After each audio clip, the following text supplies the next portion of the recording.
para evaluar cómo sigue ocurriendo el proceso constituyente que nos espera para marzo, algunos detalles también de lo que viene con el plebiscito, con todo el proceso en general, también las novedades del caso Silala y más. Estamos junto al senador José Miguel Insulza. Bienvenido a MOL TV. ¿Cómo está? Muy bien, muchas gracias. ¿Le sorprendió lo que ocurrió en el caso Silala con las declaraciones de Bolivia? Mire, me sorprendió en el sentido que es raro que, que en medio del juicio una parte reconozca que la otra tiene la razón. Eso no había visto que pasara nunca, además que el juicio sigue y todavía no entiendo por qué no, a partir de eso nos han dicho, por lo tanto nosotros pedimos que esto termine. Pero la verdad es que siempre tuvimos claro que este es un río internacional y al reconocer Bolivia que este es un río internacional, eso cierra toda discusión, porque ya hay acuerdo entre las partes en que es un río internacional. Nosotros nunca hemos dicho que queremos aprovechar toda el agua del río Silala, ciertamente Bolivia tiene derecho sobre el agua del río Silala. Alguna vez se le hizo una oferta, incluso le hizo una propuesta bastante generosa, a mi juicio, más generosa tal vez de lo necesario, Bolivia la rechazó. Ahora, independiente de los detalles de este caso en particular, es interesante ver lo que está ocurriendo en la política interna de Bolivia, lo que ha ocurrido con este gobierno y la pugna con Evo Morales. ¿Puede tener algo que ver que hayan hecho esto con eso? Yo creo que puede ser, pues yo creo que quisieron de alguna manera echarle la culpa a Evo Morales de lo que estaba pasando con el Silala. Pero efectivamente alguna responsabilidad tiene, porque no olvidemos que el Silala es una demanda nuestra. Nosotros lanzamos esa demanda en el 2014, si no me equivoco. Yo estaba como agente del caso del mar, del tema del mar, y evaluamos que en realidad había el riesgo a esas alturas, la- el- las palabras de las declaraciones que él hacía, eran lo suficientemente fuertes como para temer que de pronto tomara una medida de fuerza y cortar el agua, diciendo esta agua es mía, me la quedo. Y decidimos por eso, para hacer una especie de prevención respecto a eso, presentar nosotros el caso en la Corte, diciendo, el presidente de Bolivia está diciendo que el río Silala es un río enteramente boliviano, que nosotros le hemos sacado el agua, etcétera, y nosotros pedimos que la Corte declare si este es un río internacional o es como dice el presidente Morales. Ahora que no está presidente Evo Morales, incluso fue inhabilitado hasta como candidato a Sí, yo senador. lamento mucho eso porque no creo que haya sido justo. O sea, mire, el está en alguna práctica del exilio. Por lo tanto, pedirle residencia para que se presente como candidato a senador es francamente un poquito absurdo. Bueno, ¿podría mejorar ¿Sí? las relaciones con Bolivia ahora? Yo creo que nuestras relaciones con Bolivia van a ser siempre las mismas con Evo Morales o con el gobierno actual o con el siguiente, porque finalmente ellos tienen un problema y es que cada gobierno que llega y plantea alguna salida razonable respecto del tema del acceso al mar o algo por el estilo, los otros le cae, todo el resto de la oposición, da lo mismo que sea izquierda o derecha el gobierno, le cae todo el resto de la oposición encima diciendo que hay que reivindicar siempre el derecho soberano de Bolivia. Está en Por la lo tanto, Constitución. no creo que eso se vaya a resolver muy pronto. En realidad la Constitución ya lo resolvió de alguna manera Evo Morales cuando le preguntó, cuando hizo el juicio contra Chile, y le preguntó a la Corte Suprema, al Tribunal Constitucional, si esto era, digamos, cumplía con el compromiso que exigía la Constitución de reivindicar todos los territorios, etcétera, y la Corte contestó que sí. Por lo tanto, el tema de la aplicación del artículo transitorio de la Constitución de Bolivia ya no está en la mesa. Pero ahora hablemos de nuestra Constitución y de los Hablemos de cambios nuestra que van a Constitución. haber en nuestra Constitución. Hemos pasado por distintas etapas, hablamos mucho tiempo de los 2/3, de la importancia de la hoja en blanco. Ahora los focos están en otro punto. No sé si usted recuerda las declaraciones de Luis Mesina que generaron en algún momento harta polémica. La recuerdo muy bien. Dije algo sobre ella, pues la recuerdo muy bien. Sí, Bueno, sí. él mencionó, para recordar básicamente, que podía existir una posibilidad remota quizá, que esta convención constituyente, una vez que se reuniera, podría tomar eventualmente otras atribuciones e incluso llegar a cerrar el Congreso, lo planteó así. Sí, lo dijo mal porque dijo al día siguiente el plebiscito, y el plebiscito es para decir que sí, que vamos a cambiar la Constitución. Pero él, efectivamente, yo imagino que se declaraba un proceso parecido al que ocurrió en Venezuela y ocurrió tal vez en algún otro país, que no se ocurrió, usted estábamos hablando de Bolivia, no pasó así en Bolivia. O sea, en Bolivia No. nunca se dijo que se disolvía el Congreso ni nada por el estilo, tampoco ocurrió así en Ecuador, que yo recuerde. Sí, creo que se le Pero dieron, sí, pero En Colombia sí En ocurrió. Colombia sí se hizo, pero como un acto aparte. Pero para hacer todas esas cosas uno tiene que tener los votos y tiene que tener la fuerza.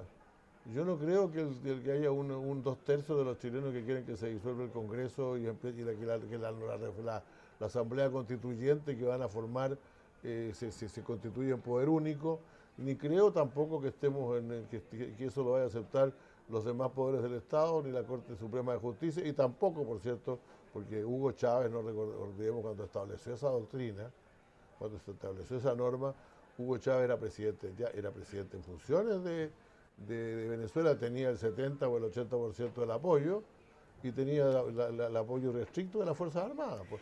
Yo creo que el señor Mesina en realidad se excedió un poco y entiendo que después trató de revisar esta declaración, pero no le fue muy bien.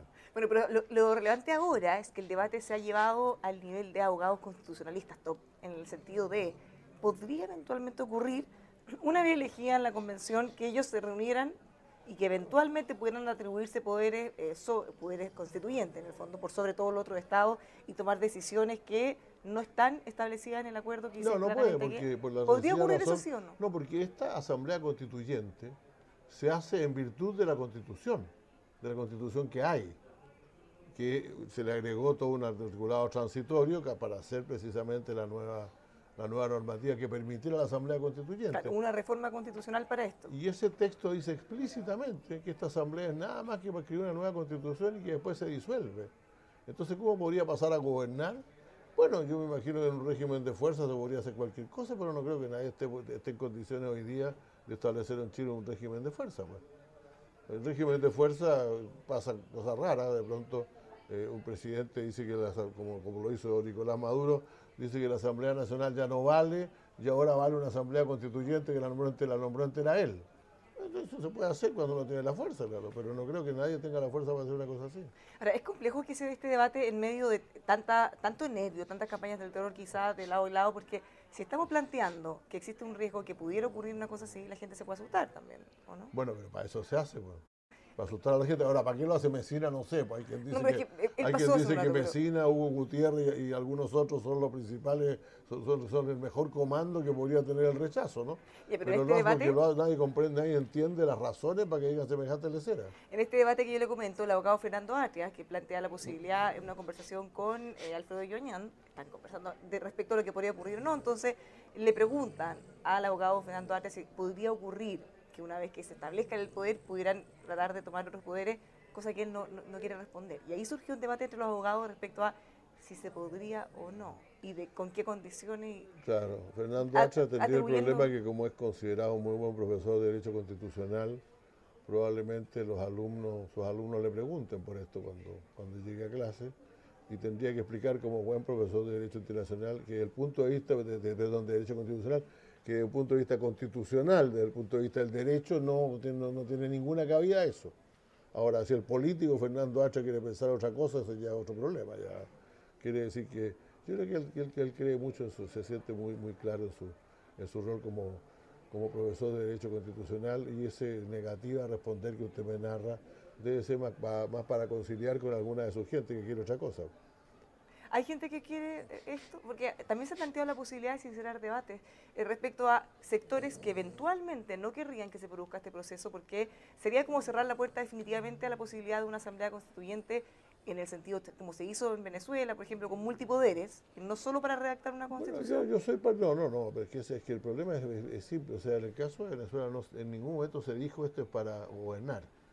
Simplemente cuando se instaló la Asamblea Constituyente se dijo que esta Asamblea Constituyente era soberana y que al elegir una Asamblea Constituyente el pueblo le había devuelto la soberanía, el legislador le había devuelto la soberanía al pueblo, porque eso lo decidió el Congreso que se estaba yendo, ¿no? Para crear la Asamblea Constituyente. Yo creo que nadie se pasa esas películas hoy día en Chile. Si lo que queremos nosotros es una Asamblea Constituyente por razones del acuerdo político para nombrarla, se llama Convención Constituyente, que escriba una nueva Constitución. Ahora, uno puede pensar lo que quiera, pero eso es lo que dice la ley y eso es lo que se tiene que hacer. Si es que vamos a mantenernos en un Estado de Derecho, como un Estado de Derecho. Si uno decide dejar de lado el Estado de Derecho, claro, probablemente, primero tiene que hacer la fuerza para hacerlo, y después, claro, puede hacer cualquier cosa, ¿no? Yo el otro día estuve por ahí en una reunión, hasta muchas reuniones que hay en estos casos, con un concejal, no voy a decir ni de qué comuna ni de qué partido era, pero que me dijo, Pero ¿para qué vamos a hacer una asamblea? ¿Para qué vamos a hacer un plebiscito? Y yo pensé que, bueno, algunos no querían plebiscito, ¿no? Me dijo, porque ya el pueblo votó, que el pueblo ya decidió. Ahora lo que hay que hacer es la constitución. Entonces alguien le dijo, bueno, hay que elegir la asamblea. No, no, si la asamblea está elegida somos nosotros mismos. Nosotros vamos a escribir la constitución. Ahora, claro, uno puede pensar eso, pero usted verá que desde el punto de vista de la materialidad es más o menos difícil llegar a que el pueblo de Chile, de sus 17 y medio millones de habitantes, se siente escribir una constitución, ¿no? Ahora, en medio de tantas especulaciones o noticias falsas de frentón o temores que se imparten ya sean por las redes sociales o cosas que se entiendan mal, hay que hacer un esfuerzo mucho más claro por marcar cuáles son los límites de lo que sí y lo que no. Claro, yo creo que hay que hacer un esfuerzo mucho más claro para decir, mire, si nos dimos el trabajo de dictar una reforma constitucional, y esa reforma constitucional tiene algunos límites que estamos tratando de resolver, pero los tiene, es precisamente porque queremos hacer todo de acuerdo con la ley, con la norma. Por lo tanto, se dictó en la actual constitución, la que nadie quiere más, se agregó una norma que decía que este proceso se iba a hacer a través de un plebiscito que decía apruebo o rechazo y a través de lo que hablara una convención mixta o una convención solamente de personas elegidas, bueno, elegidas ahora para esto, ¿no? Y se dijo que después iba a haber un plebiscito de salida y que con el plebiscito de salida esa asamblea constituyente se disuelve. Esa es la ley de Chile. Ahora, yo si alguien se la quiere pasar a llevar, más vale que lo diga, pero yo no creo que nadie se la pueda pasar a llevar, por lo tanto estas discusiones me parecen bastante poco eficaces, y lo que tenemos que concentrarnos es tratar de que la mayor parte de la gente apruebe. Bueno, yo quiero que se apruebe, yo quiero que la mayor parte de la gente la apruebe, y por lo tanto pedirle a todos los que están a favor de que se apruebe que no hagan leceras, pues. ¿Usted cree que falta sincerar quizás algunas posiciones pensando, como le mencionaba hace un ratito, que hay gente que con distintas excusas, con este tipo de argumentos quizás quisieran que no se hiciera para no dejar de lado esta posibilidad de la Asamblea Constituyente en el otro sentido, y desde el otro Bueno, extremo a lo mejor acusan... los hay, pero yo no conozco ninguno. Por ejemplo, para hablar en plata, el Partido Comunista ha dicho que ellos van a aprobar, van a votar, van a trabajar y van a trabajar por el apruebo, quiere decir, por echar a andar este proceso constituyente. Pero Me ellos parece no se declaración. sumaron al acuerdo. No, no se sumaron. Se sumaron un poco tarde, digamos, ahora se sumaron diciendo que van a trabajar, etcétera. No han querido participar en los acuerdos, los intentos de acuerdo para tener una franja común. Tienen su propia política. Eso en democracia a lo mejor no es eficiente, pero perfectamente válido. Y en el otro extremo, pensando en los argumentos que se han criticado mucho al oficialismo respecto a quienes dicen reformar o rechazar para reformar, ¿qué credibilidad tiene eso después de que supuestamente durante décadas se opusieron a sus Mire, yo cambios? creo que hay que ser lo más claro posible de estas cosas. O sea, nosotros le decimos a la gente, mire, nosotros vamos a hacer un plebiscito en el cual vamos a aprobar esto, y al aprobar esto se va a crear una asamblea constituyente, una convención constituyente, que va a elaborar una nueva constitución y después se va a disolver. Esa es la regla. Ahora, el que quiere otra cosa, claro, probablemente debería decirlo, pero no creo que le iría muy bien, porque la última encuesta dice que como el 80% de la gente está por el apruebo. Ahora, lo que se pretende con esto, de un lado y otro, como usted dice muy bien, pues los extremos siempre se topan. Alguien decía que como el mundo es redondo, de pronto se encuentran al otro lado, ¿no? Y por consiguiente, se van tan a la izquierda uno y tan a la derecha otro que se terminan topando en el otro extremo. Pero yo creo que es poca gente, creo que es poca gente la que está por atizar la bronca. El problema es que hoy día, reconozcámoslo, un mal de las redes sociales es que cualquiera dice cualquier cosa como le parezca, si es que tiene un computador, pues.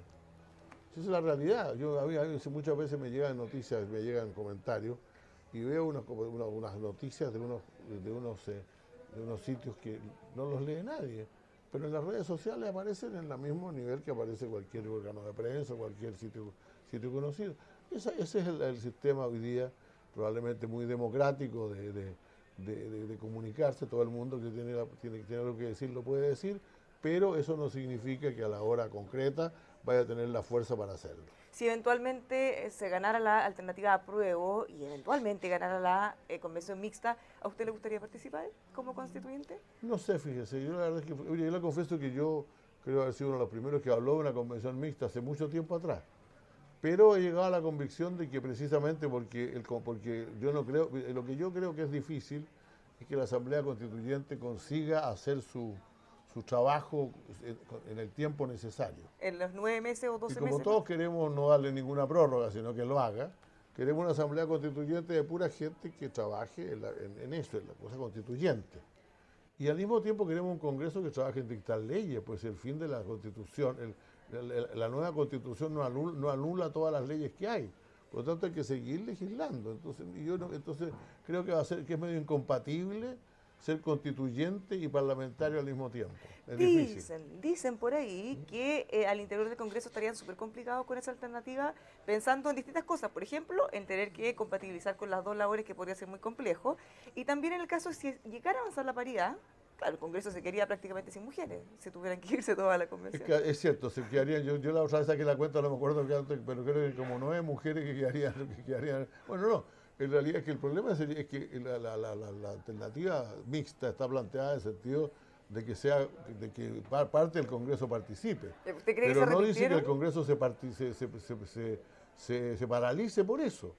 Y yo precisamente esa es la falla que le veo.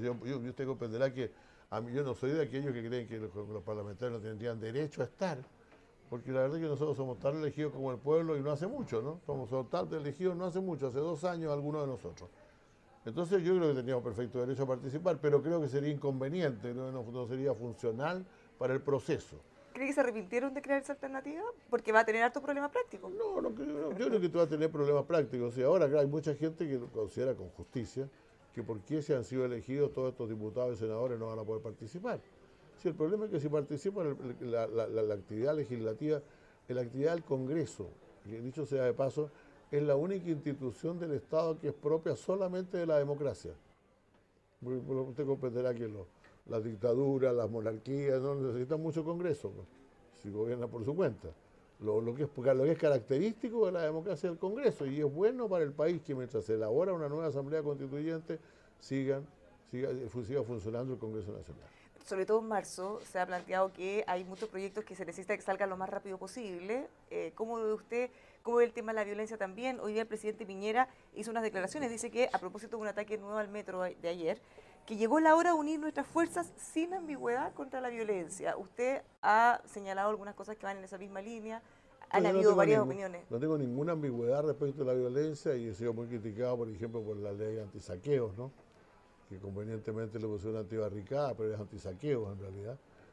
Porque yo creo que tenemos que separar aguas. Claramente el movimiento democrático tiene que separar aguas con la violencia necesariamente y condenarla con fuerza. Pero otra cosa es que estemos por pasarle al presidente puras leyes sobre temas de violencia que no se han conversado ni siquiera entre nosotros.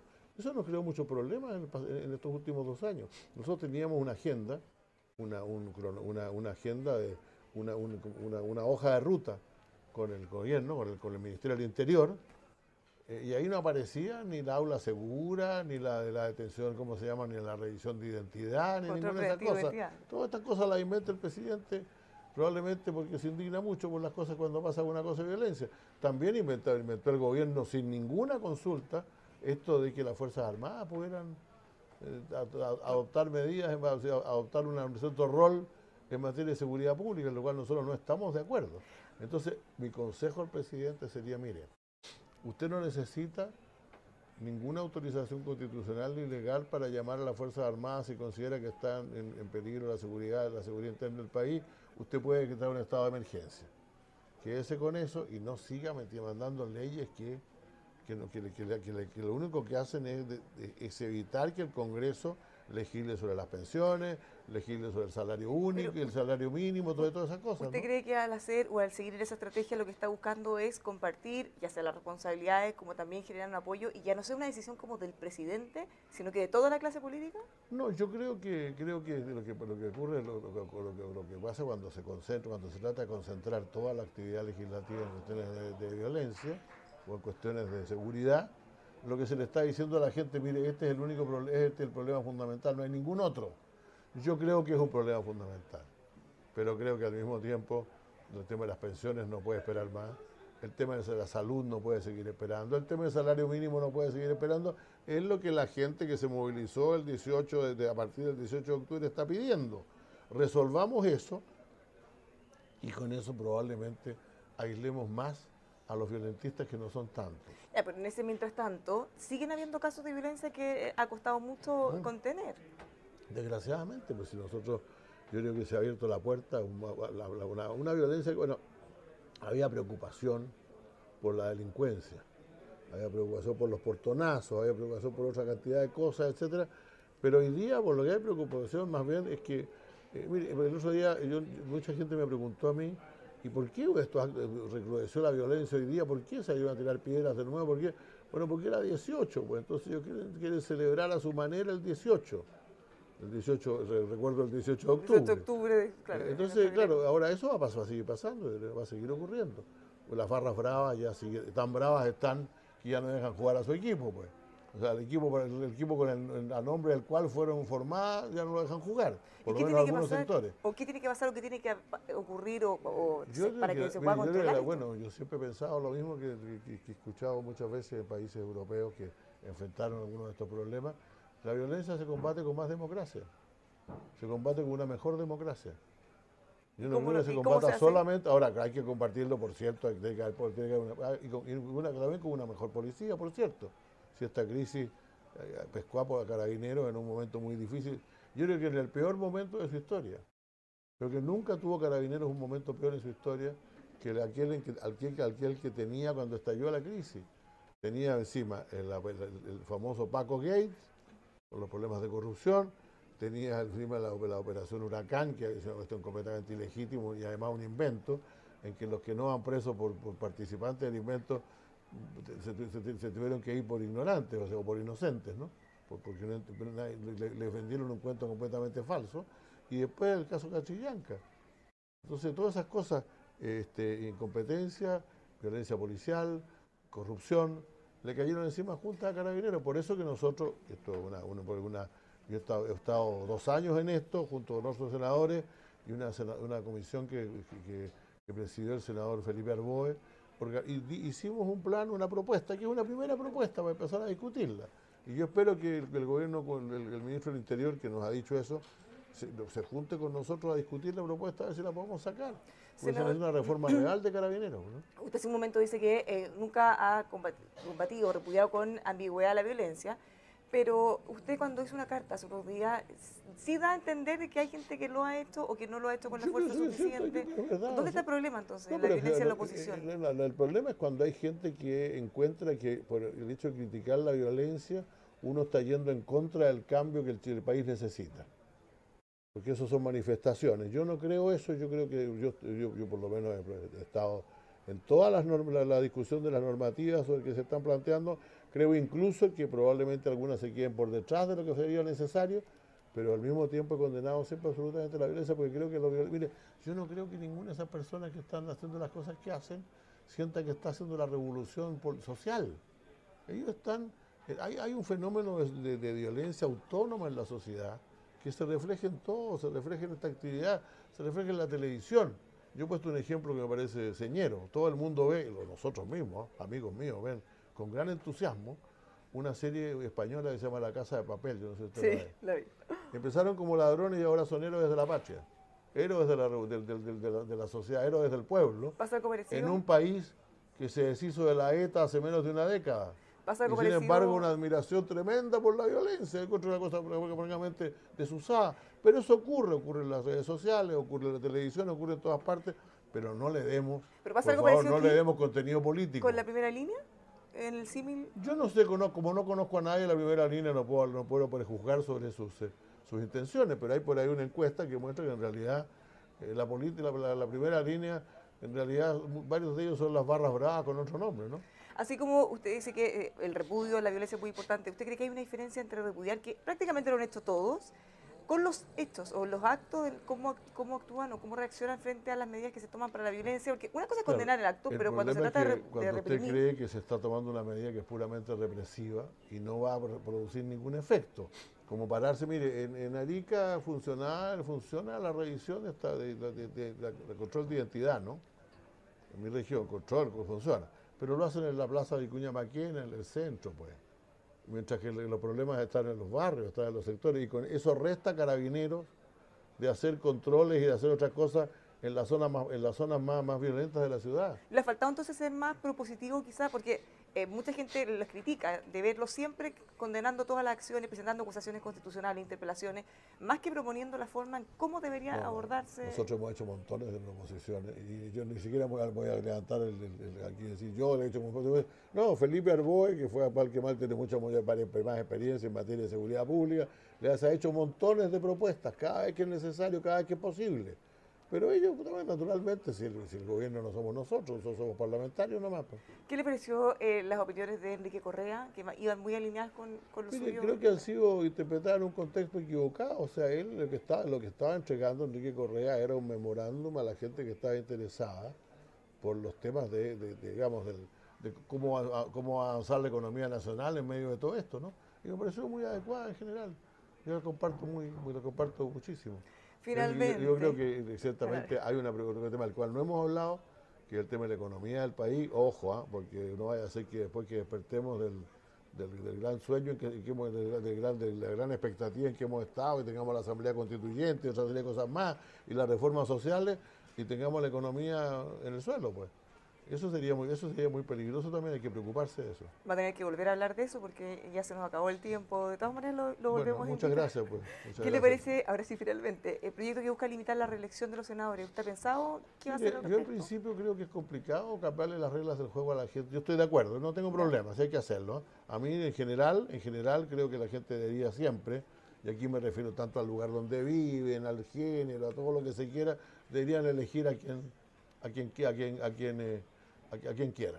No deberían tener límites. Pero claro, en toda sociedad existen fenómenos, por ejemplo el fenómeno de género, otro fenómeno más, que obligan de alguna manera a establecer normas. Y esta es una más. Entonces estoy a favor de la normativa de limitación. Pero creo que habría que estudiar el aplicársela de inmediato, unos pocos meses antes o un par de años, un poco tiempo antes de la elección, a parlamentarios que están en ejercicio del cargo. ¿Usted ha evaluado qué va a hacer o si va a dar un paso costado al Senado? O si... No, yo 2 años nomás. Pues, bueno, para el futuro. Pero Le pregunto un par de años más entonces. Cuando cumplo mi periodo senatorial, voy a tener edad suficiente ya para estar cuidando a mis nietos. De repente hasta algún bisnieto voy a tener por ahí. Muchas gracias por habernos acompañado esta mañana, que lo vaya muy bien. Muchas gracias. Lo dejamos invitado. Debería haber dicho nietas, porque son sobre todo nietas. Con un solo nieto y 8 nietas. Nietes, le voy a decir. Bueno, lo dejamos invitado a que siga junto a nosotros revisando nuestros contenidos en emol.com.